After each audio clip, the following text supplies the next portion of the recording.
Well, hello again, sports bettors. Jonathan here from the School of Bets. And in this video, we're going to take a look at first half betting.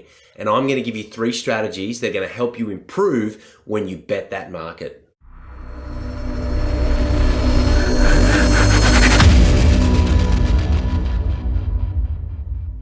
Well, first of all, what is first half betting? Well, it's a pre-game market, so it can often be up kind of a few days before the event starts.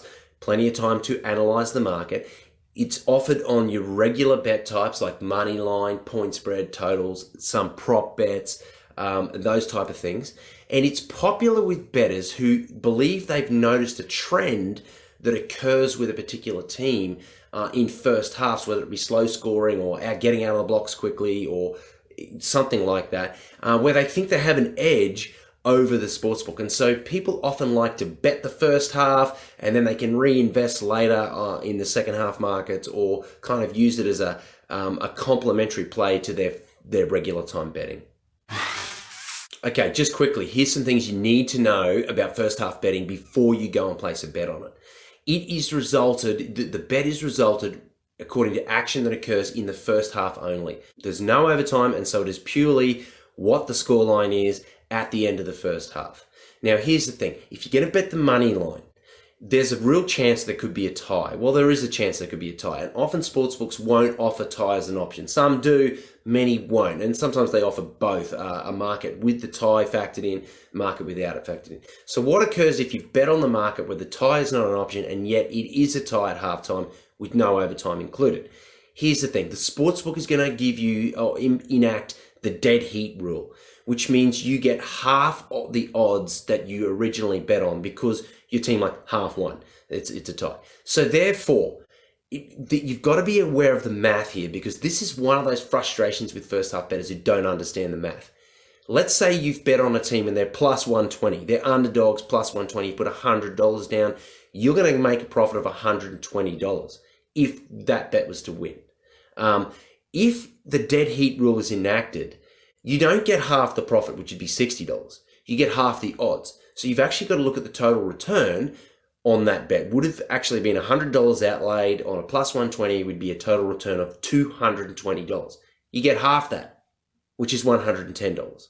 So therefore, an outlay of $100 with the dead heat rule enacted will only see you get $110 back, which is a profit of $10. Now, at least it's some money back and at least it's a profit. If you've bet the favorite and the dead heat rule is enacted, you're going to incur a loss. You're going to get some money back, but there's going to be a loss. So let's use the example of minus 120 favorite. Bet $100 on them. Your return, if they were to win in the first half market, would be $183.30 total return. Profit of $83.30. With the dead heat rule enacted, you're only going to get half of that, which would be $91.65 total return. And a loss there of about $8.35, a loss. Hey, at least you've got some money back. At least you've got $91 of your 100 back and some change. And that is going to allow you to fight another day. It's going to at least keep the bankroll, kind of preserve the bankroll. But you don't make a profit. You actually do make a loss. So it's really important to understand that and not blow up at your sportsbook, because that is in the fine print. The dead heat rule will be enacted. When it comes to point spreads and totals, it's slightly different. When it comes to a point spread, obviously the hook is going to be in play, same with the totals, and so there's probably not going to be a push. But it's probably common sense to think, oh, well, if my team is a plus 6.5 point underdog regular time, then I'm going to get like 3 points at the half. That's not always the case. You could get 2.5, you could get 3.5, you could get 4.5. It really varies.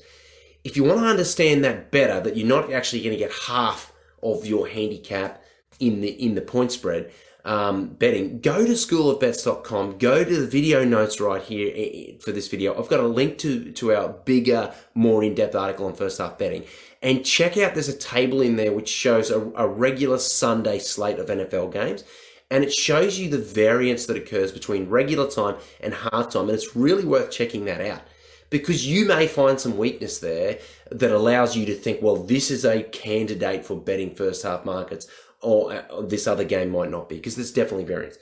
When it comes to totals, though, it's pretty much just half. So if the game total, let's go with the NFL again, if the game total is 45 points 45.5, your first half betting total is going to be like 22.5 or 23.5. It's going to be somewhere in that vicinity. Slight variation from the half, from the full, it's not exactly half of the full time, but it's very close to it. So keep an eye out for that. That's something you need to know when you're betting first half markets.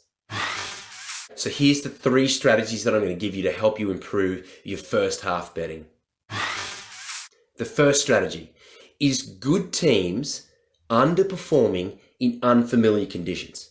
Now, unfamiliar conditions could be the form of extreme weather, so that's extreme heat. A team might not be used to that, or extreme cold. It could be time zones. They're playing at weird time zones. For instance, a East Coast team playing on the West Coast, significant time difference there. Or it could be playing at altitude, for instance, say playing in Denver, or a team that doesn't, a coastal team playing in Denver. There's a variety of things that can be unfamiliar to a particular team. Look out for those. Now, the reason this strategy comes into play is a good team playing in unfamiliar conditions. A good team is a good team, and they probably will underperform early in the game. First half market, first quarter, something like that. But the good team will overcome. They often overcome. They adjust, they adapt, game plan changes, and they overcome. They're a good team because they can play in all conditions. But you may be able to capitalize in that first half. It could be on the money line. It could be that the underdog playing in the familiar conditions actually has a lead at half time, gets overrun in the second half as the better team adjusts. Have a look at it. It could be point spread, it could be totals. Think about the good team underperforming in unfamiliar conditions early in a game. Second strategy to help you improve your first half betting is to consider the short time frame and use it to your advantage. Now, what I mean by that is it's very hard for a team to overcome things that happen in the first half, like unlucky, negative things that happen in the first half. It's sometimes hard for them to overcome that in the first half. They might overcome it in the regular time and go on to win the game as expected or whatever, but they may not overcome it in the first half. Particularly when you look at things like the NBA, where you've got a team that might shoot the lights out, from the perimeter or whatever for a quarter or for a quarter and a half the game, whatever.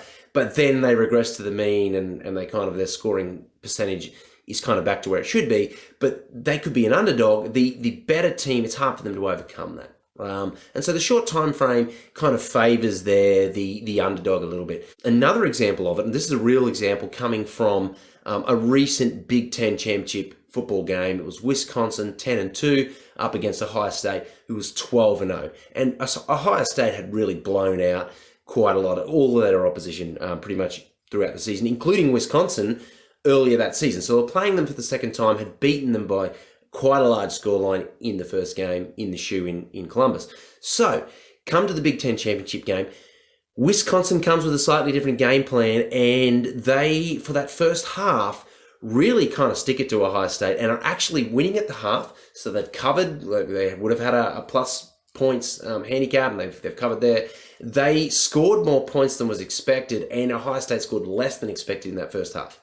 So the short time frame did not allow Ohio State to overcome the challenges they faced from Wisconsin in that first half. However, in the second half, Ohio State, good team, adjusted, and then was able to go on and win the game quite convincingly, and virtually covered the original spread that was offered, scored the points that was expected, and all of those things.